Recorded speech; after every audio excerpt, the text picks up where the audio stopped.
Doctor Baba Saheb Ambedkar urban cooperative bank limited Nagpur की ये त्रिमूर्ति नगर की शाखा है और यहाँ इस समय doctor Baba Saheb Ambedkar urban cooperative bank limited Nagpur के जो संस्थापक अध्यक्ष है दिवंगत बौद्ध प्रिय वाको गाणार साहब, इनका ये जयंती दिवस है और जयंती दिवस पर ये एक अभिवादन का कार्यक्रम इस समय यहाँ पर संपन्न होने जा रहा है। बैंक के संचालक मंडल के जो वरिष्ठ संचालक है एडवोकेट मिलिंद गाणार साहब, ये इस समय यहाँ बाबा साहेब डॉक्टर अम्बेडकर की प्रतिमा पर माल्यार्पण कर इस कार्यक्रम को संपन्न कर रहे हैं। दीप प्रज्वलन के साथ अपनी प्रेरणा को यह अभिवादन हो रहा है। बाबा साहेब डॉक्टर अम्बेडकर के आंदोलन से प्रेरणा लेकर दिवंगत बौद्ध प्रिय वाको गाणार साहब ने इस अधिकोषीय व्यवस्था का ये कार्यक्रम शुरू किया था। बैंकिंग सेक्टर में मध्य भारत में अगर कोई सहकारी बैंकिंग के सेक्टर में एक अग्रणी बैंक के रूप में जिसका जिक्र होता है, doctor Baba Saheb Ambedkar urban cooperative bank limited. इसकी स्थापना वाको गाणार साहब ने बाबा साहब डॉक्टर अम्बेडकर की प्रेरणा से की और आज ये बैंक अपने विकास की ओर चली जा रही है। इस समय ये कोरोना का संकट काल चल रहा है। जिन उद्दिष्टों के साथ इस बैंक का निर्माण किया गया था, उस अपने उद्दिष्टों की और अपने ध्येयों की पूर्ति के लिए ये बैंक अग्रसर है। Doctor Baba Saheb Ambedkar urban cooperative bank limited के जो फाउंडर प्रेसिडेंट है दिवंगत बौद्ध प्रिय वाको गाणार साहब, इनकी प्रतिमा को इस समय उनके जयंती दिवस पर माल्यार्पण कर अभिवादन किया जा रहा है। बैंक के उपाध्यक्ष, बैंक के वरिष्ठ संचालक, बैंक का ये कर्मचारी वृंद इस समय अपने उस आदर्श को अभिवादन कर रहा है जिन्होंने इस अधिकोषीय व्यवस्था की ये तैयारी की और इसे बड़े ही जिम्मेदारी के साथ आगे बढ़ाए। बाबा साहेब डॉक्टर अम्बेडकर इनके आंदोलन के एक ऐसे सिपाही के रूप में वाको गाणार साहब काम करते रहे। दीक्षा भूमि की फिर चाहे आयोजन की तैयारी हो या फिर दीक्षा भूमि के स्मारक के निर्माण की बात हो, इसमें बौद्ध प्रिय वाको गाणार साहब का एक बड़ा योगदान रहा है। ख़ास तौर पर रिपब्लिकन पार्टी ऑफ इंडिया के निर्माण में और उसके विकास की प्रक्रिया में भी बौद्ध प्रिय वाको गाणार साहब का एक बड़ा योगदान है। बौद्ध प्रिय वाको गाणार साहब के जयंती के उपलक्ष्य में उनके सभी चाहने वालों को मैं उनका अभिवादन करता हूँ, उनको धन्यवाद देता हूँ जो आज उन्हें याद करते हैं। मुझे फ़ख्र है कि मैं ऐसे एक अम्बेडकरी सिपाही का मैं बेटा हूँ जिन्होंने हम पर इतनी बड़ी जिम्मेदारी डाल कर गए।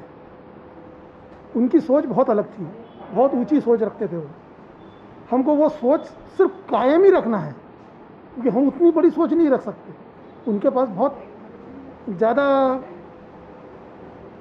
लोगों के बीच में जाकर काम करने की क्षमता थी। वो क्षमता आज हम में नहीं है, हम इस बात को कबूल कर लेते, कोई प्रॉब्लम नहीं। लेकिन उन्होंने जो विरासत हमको दी है, हम वो विरासत कायम रखने के लिए जितनी मेहनत लगती है उससे ज़्यादा करेंगे हम। बाबा साहब के नाम की ये जो बैंक उन्होंने जो खड़ी की है, उनका एक ही उद्देश्य था कि चाहे कुछ भी हो जाए, गरीब से गरीब आदमी, दबे कुचले समाज का आदमी, आखिर में जिसको न्याय मिलना चाहिए, ऐसे आदमी को हम किसी भी तरह से, चाहे कोई भी वजह हो, हमें उसे आर्थिक दृष्टि से सक्षम करना है, जिसकी वजह से वो बाकी सामाजिक जो परंपराएं हैं या सामाजिक रूढ़ी है उसको तोड़कर वो बाकी सभी लोगों के साथ में प्रभाव में आ सके। और ये काम करने के लिए हम आज भी पूरे प्रयत्नशील हैं। हमने इस बैंक को आज 45 से 50 करोड़ के बीच में हमने आज इसका डिपॉजिट लेवल हमने ला कर रखे हैं। ये एक बहुत बड़ी उपलब्धि मैं मानता हूँ पिछले मेरे 5 साल के रिजीम में। और अगर ये 2 साल अगर कोरोना के अगर नहीं गए होते तो मैं इससे भी ज़्यादा मेरी उपलब्धियाँ मैं गिना सकता था। लेकिन इस समय में मैं मेरे जितने भी शेयर होल्डर है, जितने भी अम्बेडकरी अनुयायी है, मैं उनको एक ही संदेश देना चाहूँगा कि ये कोरोना काल में घबराने की ज़रूरत नहीं, सिर्फ सावधानी बरतने की ज़रूरत है। हम आप लोग के पीछे खड़े हैं, हम आपकी ज़रूरतों के लिए हम आपके साथ खड़े हैं, हम हमेशा आपके साथ रहेंगे। इसी एक विश्वास के साथ मैं आपसे विदा लेता हूँ। जय हिंद।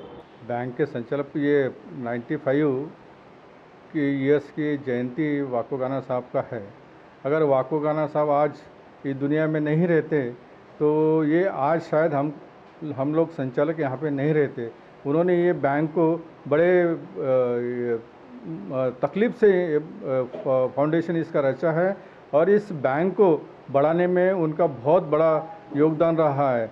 वाको गाना साहब आज हमारे बीच में भले ही नहीं रहे, लेकिन उनकी यादें हमारे दिल में है।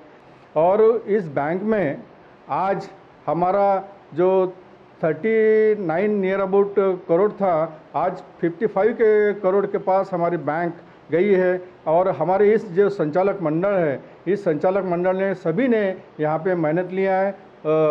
मिलिंद गानार, अनिल नगरारे साहब, हमारे भैया शेलारे आज नहीं रहे, लेकिन हमारा भैया शेलारे साहब ने भी काफ़ी मेहनत की है। वानकर सर ने भी बहुत मेहनत करके इस बैंक को बढ़ाने के लिए बहुत कोशिश की है। और जादव साहब, गेडाम साहब, विजय भोयर की इतनी तारीफ़ करे वो कमी है, क्योंकि उन्होंने इस बैंक को रिकवरी में काफ़ी मेहनत लिया है। और इसलिए हम लोग विजय भोयर जी का बहुत बहुत शुक्रिया अदा करते हैं। और वैसे ही हमारे बड़े सीनियर भोयर साहब भी और इस बैंक को बढ़ाने में सहयोग रहा है। आज अगर वाको गाना साहब रहते हैं तो शायद ये इस कोरोना के महामारी में वो सबसे आगे बढ़कर गरीब लोगों की सहायता किए रहते और हमारे बैंक की तरफ से उन्होंने गरीब लोगों के लिए कुछ ना कुछ योगदान किया रहता।